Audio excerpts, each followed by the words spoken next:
Tonight on News Hour.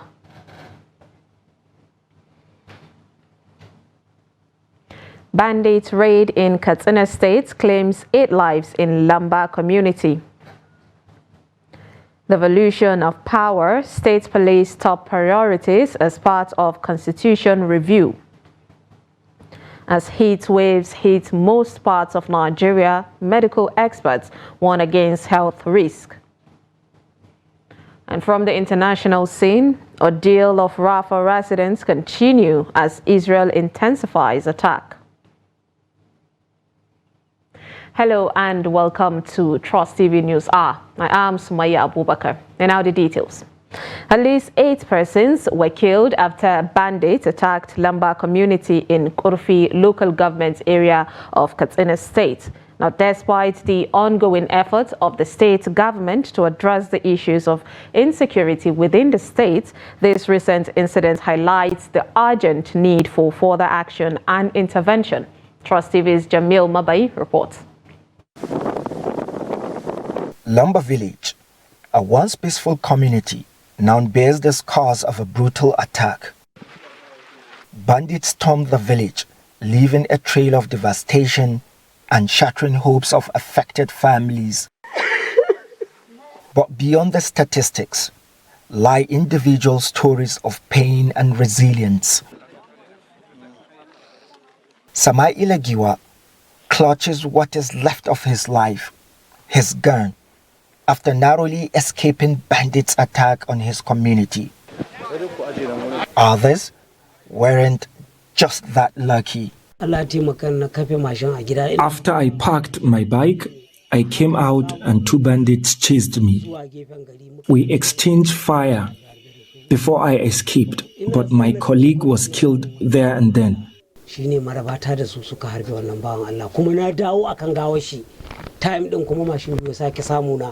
8 lives lost, 8 families shattered. Abdul's father was one of the 8 people that were killed. Not up to 30 minutes after I left my dad, I felt really bad when I came back and saw him with blood all over his bed.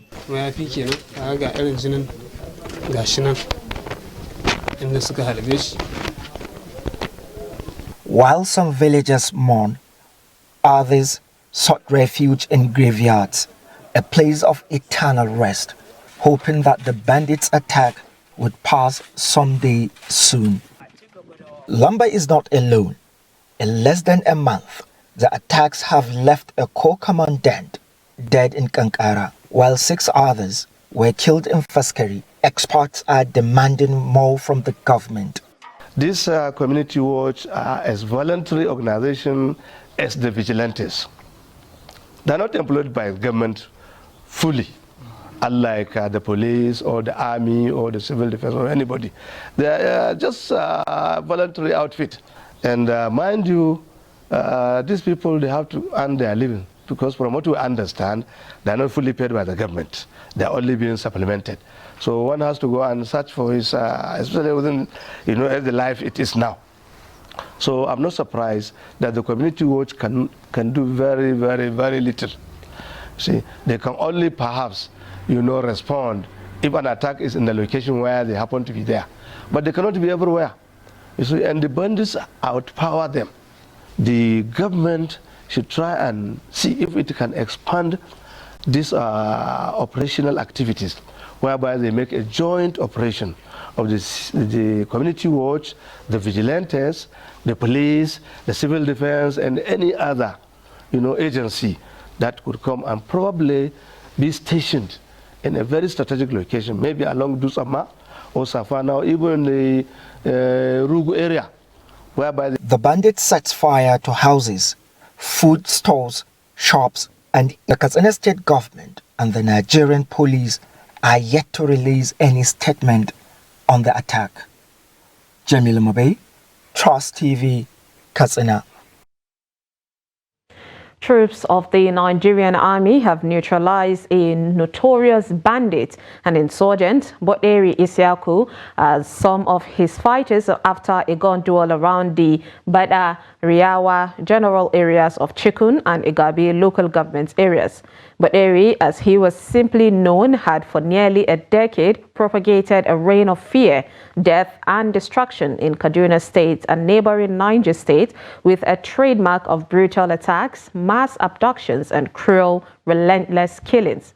The Kaduna State government, while confirming the fall of Boderi in the state by the overseeing commissioner, Ministry of Internal Security and Home Affairs, Samuel Aruan, said his elimination comes as the culmination of tireless efforts by dedicated troops committed to restoring peace and security in the region.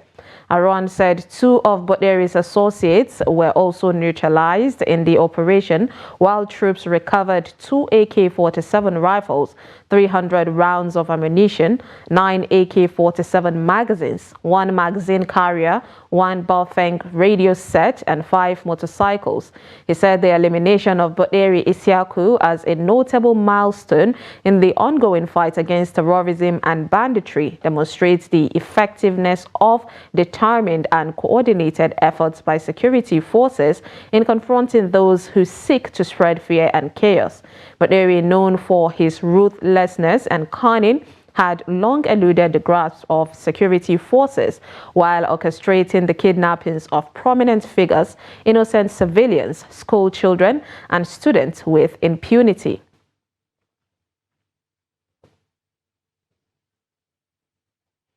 Bandits on Thursday afternoon invaded Lassa community in Shiroro local government area of Niger State, killing 2 people and injured 1 other. The attackers were reported to have also kidnapped an unspecified number of people during the attack. The 2 people killed were identified as TJ Kadama and Lazarus Shawalu. Residents said Thursday's attack was second in 2 weeks, adding that many of their domestic animals, including cattle, were rustled in the last 2 weeks. When contacted, the chief press to the governor, Balogi Ibrahim, said government would continue to adopt relevant approaches to tackle the security challenges facing the state. The Senate says it will give priority to the state police and devolution of power bills in the course of its constitution review exercise. The chairman of the committees and Deputy Senate President Jibrin Barrow disclosed this during the committee inaugural meeting. The report. Senator Barrow, who announced the names of the 47-member committee to review the 1999 Constitution during the inaugural meeting, said the committee is unique in the sense that it has all female senators as members. It is important to note that the committee is not constituted to rewrite the 1999 Constitution. But if we have several amendments that can change the entire thing, so be it. But what we want to do is to amend the Constitution in line with the wishes and aspirations of the people of this country. We will strive to conclude this assignment within the next 24 months.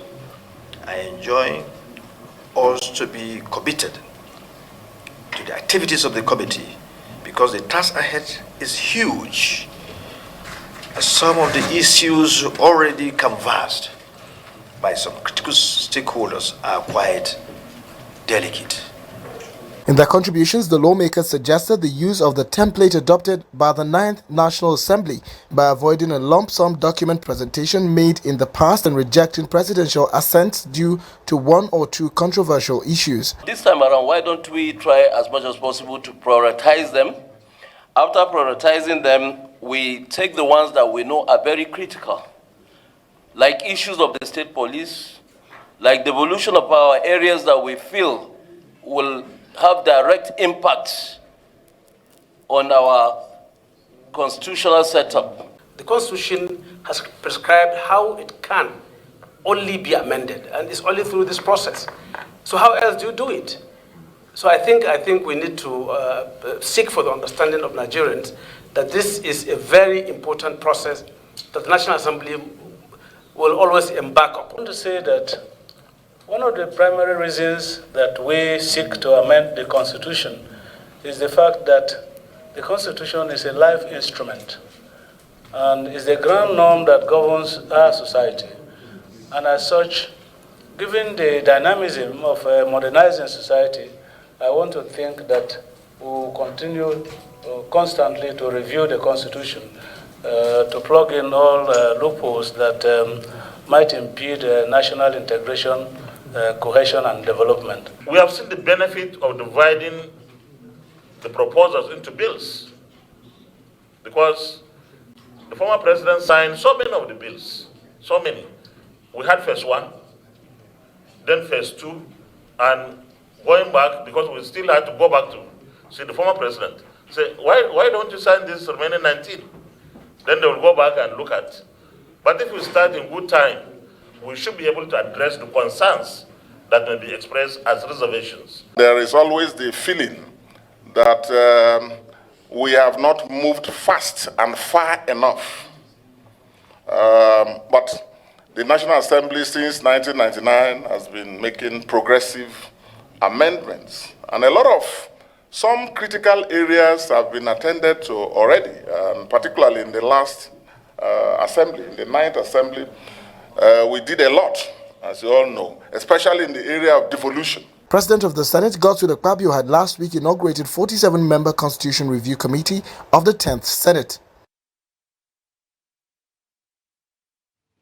The Nigerian Senate has confirmed 12 members for the Monetary Policy Committee of the Central Bank of Nigeria with a directive to immediately formulate policies to revive Nigeria's dwindling economy. Trust TV's Sagir Ibrahim reports. The confirmation follows the presentation of the report of the Senate Committee on Banking, Insurance and Other Financial Institutions headed by Senator Adetokunbo Abiru. The Monetary Policy Committee is made up of the CBN Governor Olayemi Doso as chairman and 11 others as members. Senator Abiru expressed confidence in the nominees, adding that they are not only experienced in their field but also possess the required qualifications to thrive in the MPC. That their appointments are in accordance with the provisions of the Act, that the nominees possess the requisite qualification, that we did not receive any petition against any of the nominees, and that the nominees have been cleared by the Nigerian Police Force, Department of State Security, and they have their Code of Conduct acknowledgement slips. Recommendations. Mr. President, distinguished colleagues, the Committee on Banking, Insurance and Other Financial Institutions, after robust engagement with the nominees and being satisfied with their experiences, performances and academic qualifications, do hereby recommend as follows: that the Senate do confirm the nomination of all the underlisted members as members of the Monetary Policy Committee of the Central Bank of Nigeria. Speaking after the confirmation of the CBN Governor and other members of the MPC, the Senate President Godswill Akpabio commended President Bola Tinubu for selecting individuals with great expertise that will help the country out of its current predicament. I wish them well and pray that they will use their expertise to redirect the monetary policies, including even contributions to the fiscal policies, to ensure that Nigeria gets out of the current economic quagmire. This confirmation of new MPC members follows the first policy meeting of the Apex Bank under the new CBN Governor, scheduled for the 26th and 27th of February 2024. From the National Assembly in Abuja, Sagir Ibrahim, reporting for Trust TV News. The House of Representatives on Thursday held a valedictory session in honor of a former Speaker of the House, Umar Galina Abba. At the emotion-laden session, which held at the lower chamber, the Speaker, Tajuddin Abbas, described the late Abba as leader of a formidable team, also who contributed immensely to the development of the Green Chamber in particular and Nigeria in general. The report.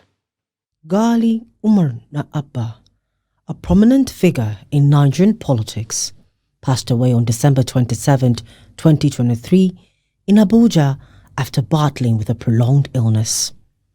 He served as the Speaker of the House of Representatives between 1999 and 2003 and was known for his role in fighting for the autonomy of the legislature against an overbearing executive.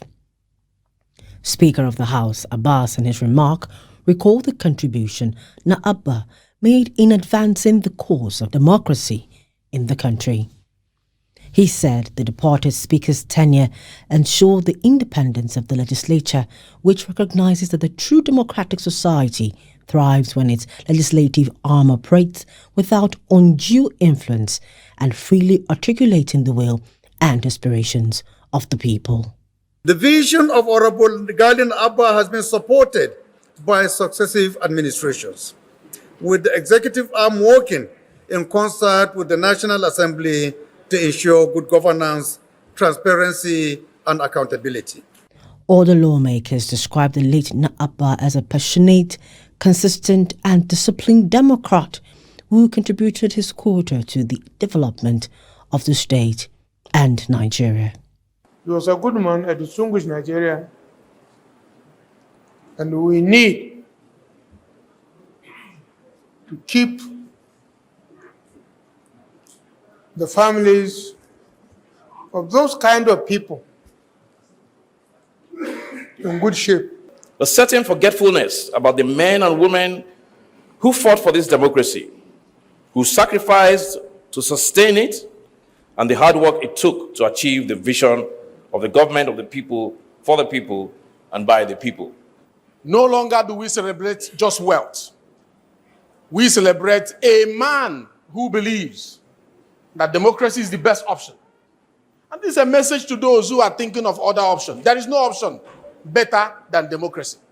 And that statement always came from when we agreed that if the political elites in Nigeria are not careful and the people decide to react, the bulletproof car will not save anybody. National issue in the morning, national issue in the afternoon, national issue in the night. And whatever National Assembly is today, that was the man that started it to get the independence of the National Assembly or the Parliament until today. Perhaps if we had the opportunity to commend him, encourage him when he was alive, it would not have taken this form. There are several Gali Nabas that are living today. Please, sir, let us begin to locate them. Commend our own, encourage our own while they are still living.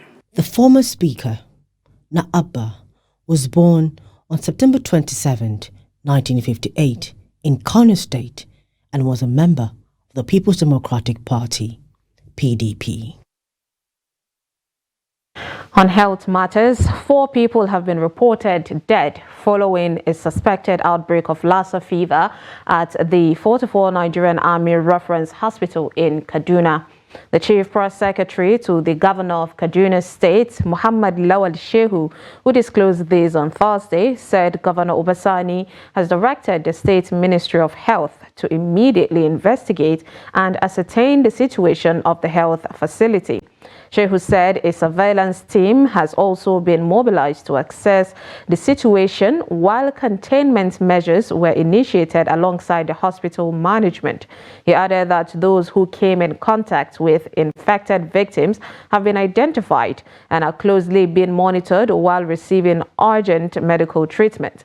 He said samples have been collected from contacts and sent for confirmation to the Nigerian Center for Disease Control Laboratory and are closely being followed up.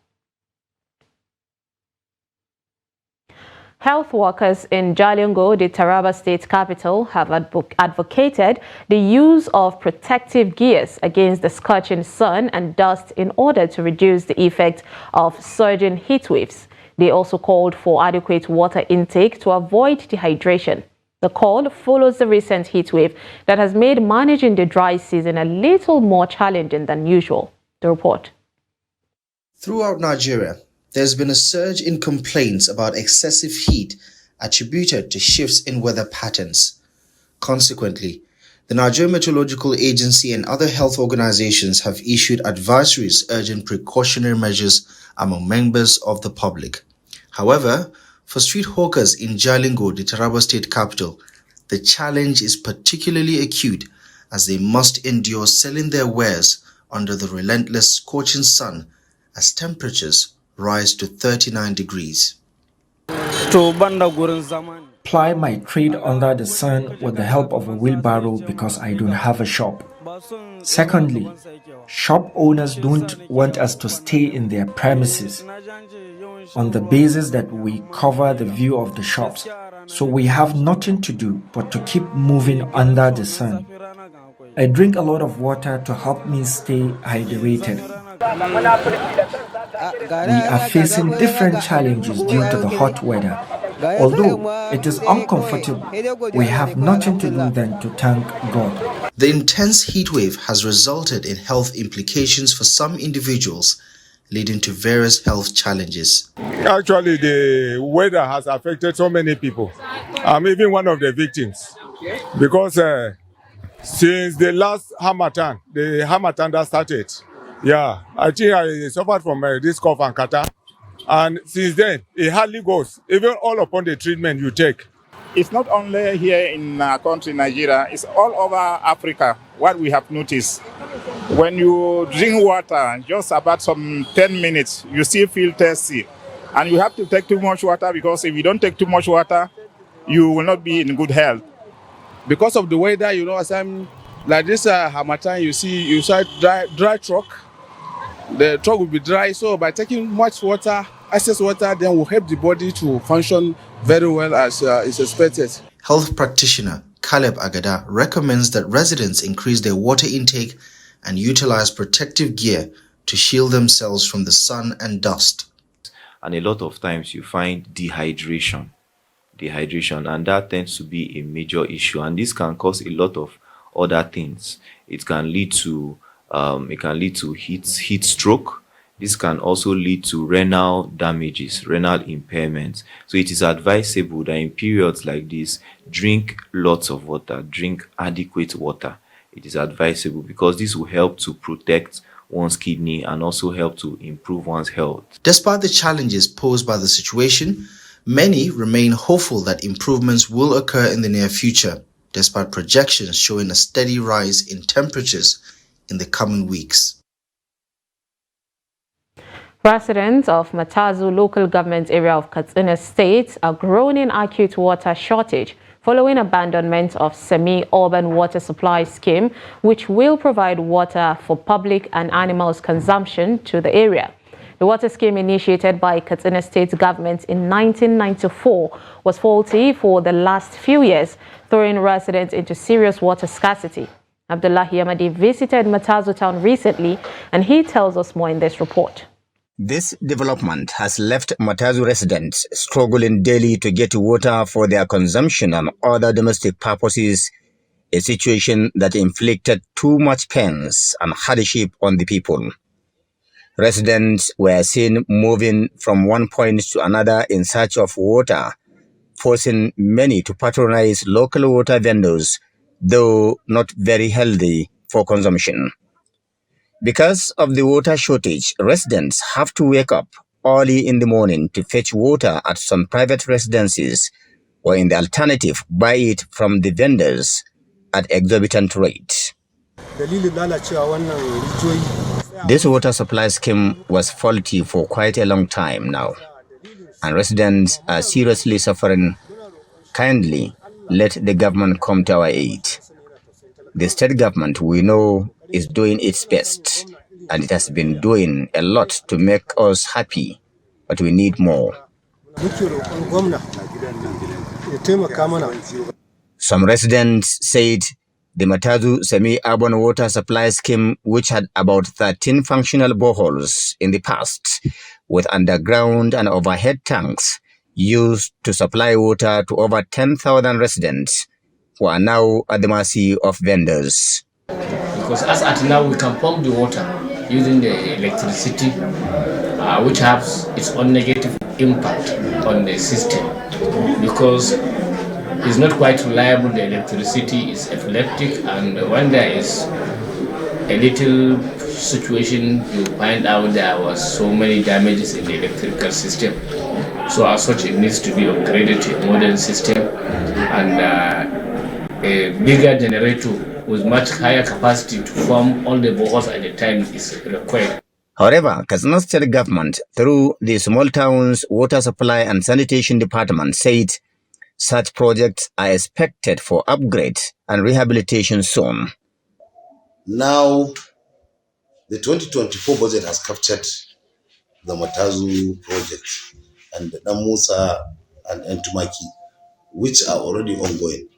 And also, the South program has identified all the existing 44 water supply scheme under the small town for total upgrade, rehabilitation, and the conversion to solar. So I'm sure this project will also fall in under those two categories. Residents are hopeful that despite all the challenges they are facing in sourcing water at the moment, one day it will be history, expressing confidence in the Dikko Umaru Ratna's administration, which they described as focused and people's-oriented. Abdullahi Ismayamadi, Trust Television News, Katsina. As reactions continue to trail calls by the International Monetary Fund, the IMF, urging Nigerians to remove the subsidy on electricity amidst the rising cost of living. An economist has blamed Nigeria's worsening situation on corruption. According to him, despite the long-standing argument in favor of subsidy removal, which is believed to increase government revenue, foster foreign direct investment, and promote economic and social development, managing the regime has left many in doubt as they do not trust the handlers of subsidy funds, a situation that has left many Nigerians impoverished. So with the recent IMF calls, can Nigerians survive without the cap on fuel and electricity? Chamunda Bank reports.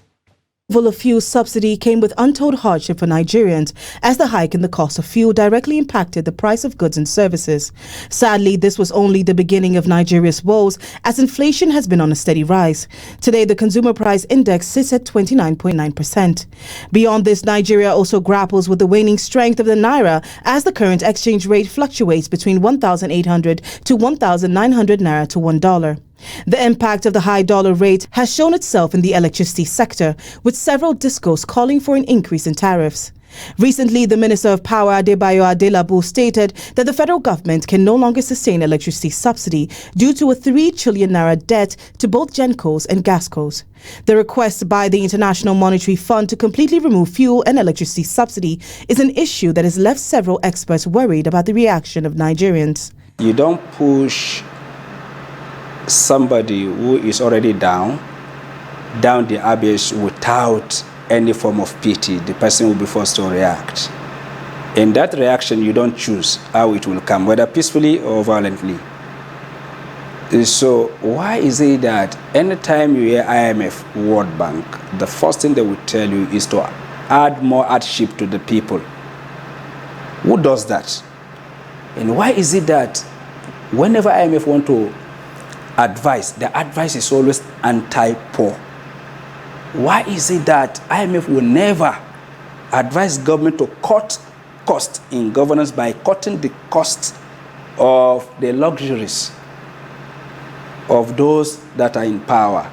The long-standing argument on subsidy removal has been that it would free up funds for the government and allow it to generate more in revenue and create an atmosphere for foreign direct investment as well as economic and social development. However, Hamisu argues that Nigeria's problem goes way beyond subsidy. Let us not deceive ourselves. Our problem in this country is corruption. It's not subsidy. When we are talking, we should know that the masses are not the problems of this country. In fact, they are victims. Every mass of the people in this country, or anybody that belongs to the mass of this country, is a victim, is a local government unto himself. Healthcare, he provides for himself. Water, he buys. School, he pays. So if you ask, what is government doing for the people are virtually living outside government. They are virtually living outside government. Is it road? Is it power? Is it what? What is government doing? Hamisu is urging the federal government to invest heavily not only in production, but also in human capital development, stating that the solution to Nigeria's problems can only be found within Nigeria. Chamun Dabeng, Trust TV News, Abuja. The Chief of Defense Staff, General Christopher Musa, has warned against advocating for a coup due to the prevailing economic hardship in the country. He has also emphasized patience and the superiority of democracy over military rule. He made this known on Thursday while speaking with journalists at the Nigerian Army 6th Division headquarters in Port Harcourt, the Rivers State capital, after commissioning some building projects. General Musa urged individuals promoting military takeover to withdraw such statements. Protests have occurred in Ogun, Oyo, Kano, Niger, and some parts of the country that has taken over hardship experience in the country as Nigerians lament food inflation, high cost of living, amongst other harsh living conditions occasioned by the removal of petrol subsidy, forex crisis, amongst others. You're watching News Hour on Trust TV. Coming up, as unemployment rate surges in Nigeria, artisan graduates urges youths to embrace entrepreneurship. This and more after the break. Stay with us. The present Kanuri people of Borno, descendants of the Saif Ibn Diyazan from Yemen. Kanuri is an Arabic word. They said Asluhum Kanuri. Originally, they are like the light. People living in this area were not only the Kanuri, there were Kanumbus and other tribes, the Tubu. And even among the Kanuri, there were different dialects. The Kanuris acquired a unique affinity for fine scents from the Arabs. They are renowned for their perfumery skills across northern Nigeria.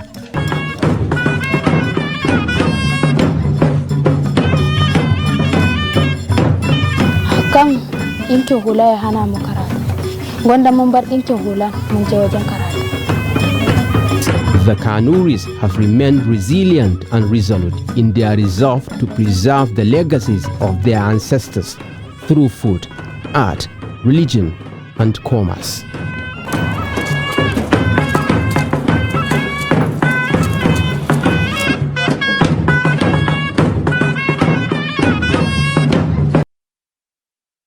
Welcome back and thank you for staying with us. If you're just joining us, this is Trust News Hour. Here is a recap of our top stories. Report you that bandits raid in Katsina State claims 8 lives in Lamba community. And devolution of power, state police top priorities as part of constitution review. Now moving on to more stories. The Borno State Civilian Joint Task Force, the CJTF, says it has lost over 2,000 of its men in the fight against insurgency across some parts of the country. The paramilitary agents revealed this during a press briefing in Maiduguri, where it appealed to security agencies to arrest imposters parading themselves as leaders of the civilian GTF. It also revealed that it has expanded its operations to the northwestern part of the country, including Chad, Niger, and Cameroon, to complement the efforts of security agencies. The spokesman of the Borno civilian JTF, Bashir Abbas, who read the press statement, also further revealed that it has stopped recruiting child soldiers. I think 6 to 8 months back, we lost one of our commanders in Ganzai. Last year, we lost one in Gubio, Maradona. So if you look at CJT, we lost a lot of commanders. We also lost some of our members last week in Sokoto. But some people, and Benishe, we regularly lose them. But we don't used to come out regularly on media due to the kind of the activities on ground. We are always in the bush operating with the military. Our own mission or our own target to achieve our goal is to bring peace, restore peace. And we are also warning the general public, those that they are conniving with the Bandit and Boko Haram, to be very careful. After the speech of the president, we still have extra energy. Now, so we are warning the general public who are bad sick to be careful. Now JTF has become an active and extra energetic organization. So we are now as if today we started it. Plateau Governor Caleb Mutfwang has reinstated 3,879 civil servants employed by the immediate past administration of Simon Lalong. The reinstatement of the workers was contained in a statement by the Secretary to the State Government, Samuel Nanchang Jatau, in Jos. According to the statement, the 3,879 reinstated civil servants cut across 42 ministries, departments, and agencies whose employment was carried out under the supervision of the State Civil Service Commission, as well as the Office of the Head of Civil Service. This has finally put to rest months of back and forth on the qualification of those employed and authenticity of the process through which the workers were employed. The government suspended the entire employment in June 2023, pending investigation and recommendation by a white paper committee set up to look into the process in accordance with civil servants or service procedure. The statement upheld the cancellation of the employments done by tertiary institution under the last administration and ordered the immediate commencement of processes for fresh employment in the affected institutions. The national chairman of the Labour Party, Julius Abur, has been released from police custody. Abur was arrested by the Assistant Inspector General of Police in charge of Zone 5, Benin City, Edo State, Arungwa Nwazule. It was gathered that Abur was released around 3:05 a.m. on Thursday. The AIG on Wednesday night disclosed that the LP national chairman, the Edo State chairman of the party, Kelly Ogbaloy, and 3 others were arrested for conspiracy, brutal assault, attempted murder, armed robbery, grievous harms, and conduct likely to cause breach of peace. Speaking to some of his supporters who were at the AIG Zone 5 headquarters shortly after his release, Abur stated that what he suffered is peculiar to what other freedom fighters suffer all over the world. He added that his release by the police followed pressure from some quarters which he did not name, adding that the assurances were given that the state chairman, state publicity secretary, and other arrested alongside him would be released in the early hours of Thursday. With the decline in white-collar jobs in Nigeria, calls have been intensified for young graduates to toe the path of entrepreneurship in order to be gainfully employed. Now, these calls are further strengthened by the federal government's repeatedly claim that it has limited employment slots against the hundreds of thousands of graduates churned out by Nigerian universities on an annual basis. Nuruddin Umar, a degree holder, is however an exception as he is into laundry services after graduation and earning a living from it. Hassan Kohli reports. With a Bachelor of Science degree in botany, 30-year-old Nuruddin Umar is into laundry services in Gombe. Despite people taunting him, Nuruddin says he is now helping government generate employment as he is self-employed and employing others too. I started this business, so with this business I almost sponsored my degree education, and also working with others with some apprentices. So I think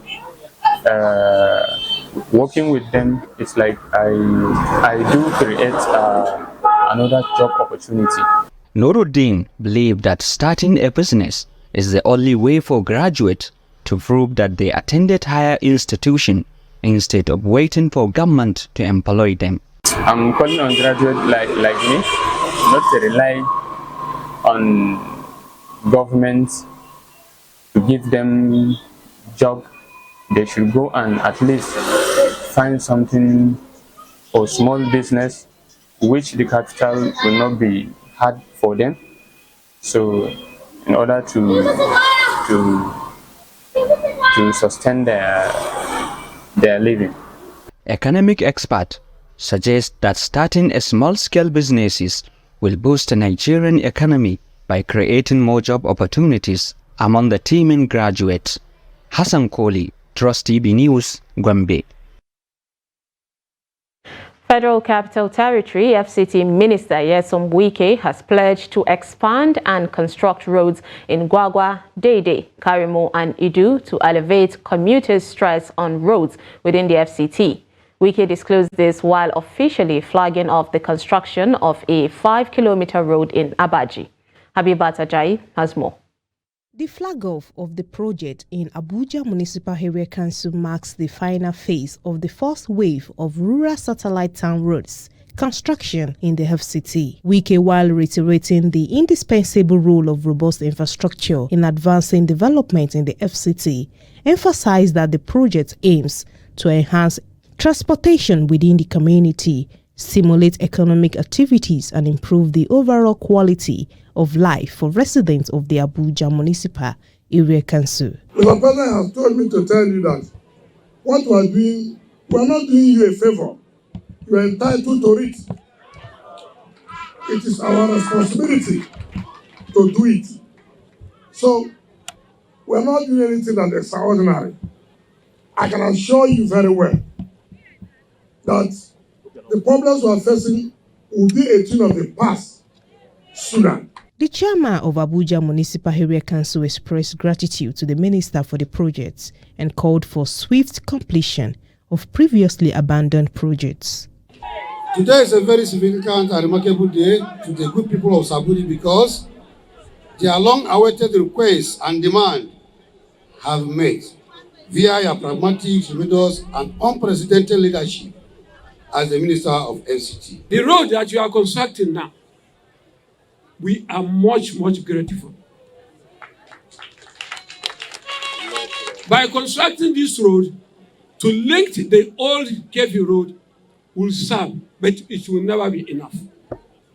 And we have the abandoned regional market that has almost 800 shops uncompleted. These shops have been there after Erupai's time. Nobody is there. People are living in that place. They have born, they have grown up. It has become a suitable shelter for the criminals. They are killing there. They are kidnapping there. They are doing so many atrocities there. Miscreants are there. Hoodlums are there. Minister Wike also called on the Senate Committee on FCT to take concrete action on the road projects in the federal capital. Habibat Ajayi, Trust TV News, Abuja. A book titled The Jurisprudence of Nigerian Constitution, written in honor of Professor Awale Yadudu, has been launched. Professor Yadudu is retiring from the academics after decades of service from the Faculty of Law of Bayero University, Kano. Trust TV's correspondent Idris Jibrin reports that the book is expected to guide law practitioners and teachers of law in the course of their practice. The report. Law students from Bayero University, Kano and beyond, lecturers, judges and several other stakeholders all gathered at the Dangote Business School of the Bayero University, Kano to witness the presentation of the book, Jurisprudence of the Nigerian Constitution. The book is about the constitutional journey of Nigeria from colonial time to today. It is an odyssey of the constitutional journey of the nation yet to birth. A great quality of this book is how deficiencies in weak articles in the book are taken care of by strong articles, and strong articles are further guided by stronger articles. The book was written to honor a scholar of law, Professor Awale Yadudu, who dedicated his entire life making lawyers and judges across the continent of Africa and beyond. Almost 25 years ago, in a cold November morning, Professor Awale Yadudu was delivering what was to be the last lecture of a second semester in jurisprudence to level 5 students. After 2 hours of deconstructing the schools and summarizing them, and pointing the student to what lay ahead as they graduate, he pointed to a particular student seated at the front row. And he gave him this 25 years ago or so. He said to that student, "Take this I don't know what life may come to each and every one of you, but you may be where I'm standing today. You may refer to it one day. Unknown to the student and unknown to Professor Yadudu, he did it intuitively that student will today be standing in at the 12th Dean of Law and addressing him. According to experts, Professor Yadudu's contribution to Nigeria's education sector and justice system is most invaluable. Hence, the need for these people to gather here in appreciation of his decades of endless service to nation building. I've looked at the book and the variety of topics that have been written about and discussed about, and I must say truly I want to commend the Dean and all his friends and colleagues for this very thoughtful gesture. I don't think there are many scholars in the field of constitutional law that have contributed, I'm talking about contemporary scholars, that have contributed more than Professor Yadudu has done. From a humble beginning, Professor Awal Hamis Yadudu rose to prominence as a constitutional law scholar, a legal practitioner, and a university administrator. Professor Yadudu was the first indigenous dean of law at the Faculty of Law of our esteemed university, Bayero University, Kano. Although now retired from active service, but Professor Yadudu's wealth of experience and excellent contribution will always be remembered in the history of Nigeria's judicial system and of course the nation's education sector. Idris Jubrin, Trust TV News, Kano. Let's join Yusuf Akogu for Business News Update. Welcome to Business News. I am Yusuf Akogu. Nigeria's economy grew by 3.46% in the fourth quarter of 2023. Statistics Agency data said the pickup in the growth came as reform instituted by President Bola Ahmed Tinubu last year begin to take effect. Gross domestic product GDP grew 2.54% in the third quarter of last year and 2.51% in the second quarter. Growth in the final quarter of 2022 was 3.52% in annual terms. Credit to the government rose month-on-month by 7.6% to 36.16 trillion naira in January 2024 from 33.6 trillion naira in December 2023. Data from the Central Bank of Nigeria Money and Credit Statistics for the review period also showed that credit to the private sector grew by 23% to 76.9 trillion naira in January 2024 from 62.5 trillion naira in December 2023.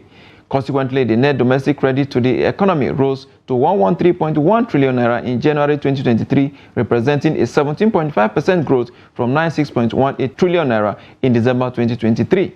Last month, the Minister of Finance and the Coordinating Minister of the Economy, Wale Edo, revealed that the country may tap the Eurobond market later in the year if rates move sufficiently lower. The International Monetary Fund, IMF, has warned that the official exchange rate may further depreciate by about 35% this year. A 35% depreciation will bring the exchange rate to 2,081 naira per dollar.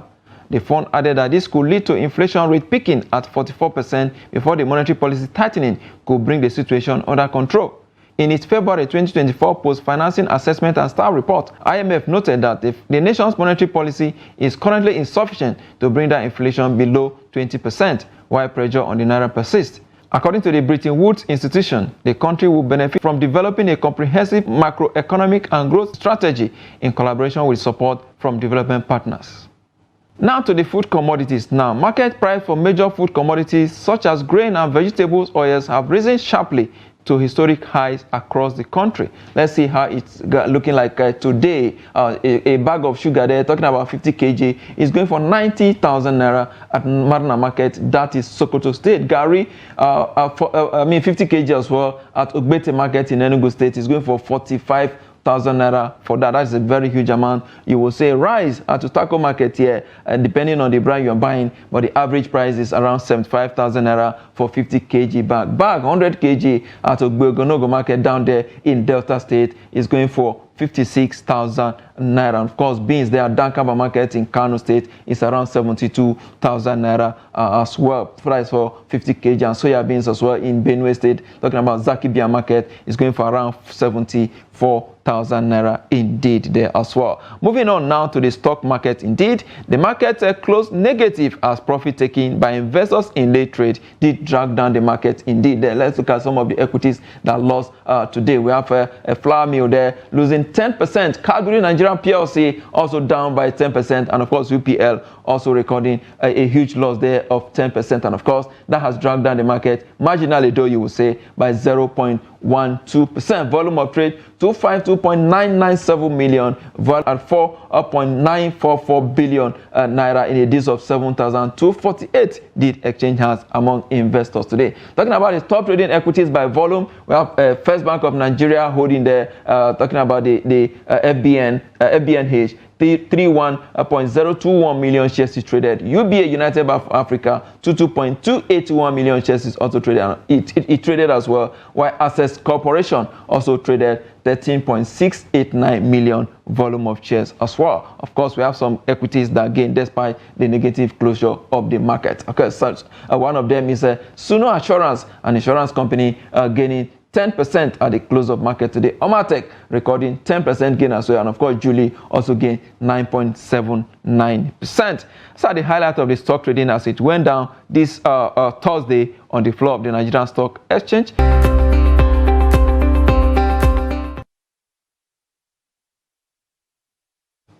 Now, finally in business now, oil prices rose for a second day on Thursday, bowed by a softer dollar and another attack on shipping near Yemen.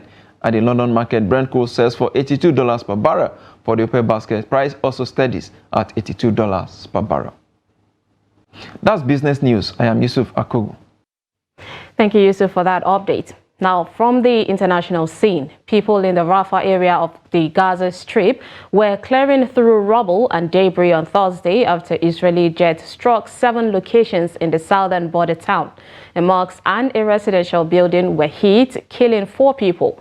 Some 1.5 million Gazans are crammed into the area, most of them displaced from other parts of the enclave due to the ongoing war. Many buildings were damaged in the crowded Shabor refugee camp. The mosque they hit destroyed the entire neighborhood, said El Marwa Abu Musa, a local in the area, as she cleared debris in her home. Mourners gathered by bodies and wept in front of the Abu Yusuf al-Najjar hospital as they waited for the bodies to be buried. The war began when Hamas-led militants stormed into southern Israel in October 7th, killing some 1,200 people and taking around 250 hostage. Let's now join Adenia Jishafe for sports update. The rejuvenated Federal Capital Territory School Sports Festival is underway in Abuja, with all registered public and private schools in the nation's capital competing the zonal preliminaries for places in the finale. Organizers of the fiesta say the preliminaries are being held at 8 designated centers to avoid long-distance traveling by students, pupils, and their game officials. The preliminaries hold across primary, junior secondary, and senior secondary schools category, with the best 2 in each event qualifying for the finale. After a first-hand inspection, the venues and infrastructure of the 8 host schools were certified by the organizing committee. Deputy Director, FCT Secondary School Sport Department, Jimo Abasi, confirmed that adequate arrangements have been made to secure the venues with a view to forestall any security breach. Similarly, medical posts to be manned by paramedics have been put in place, while 1 ambulance will be centered at each of the centers to provide timely medical interventions.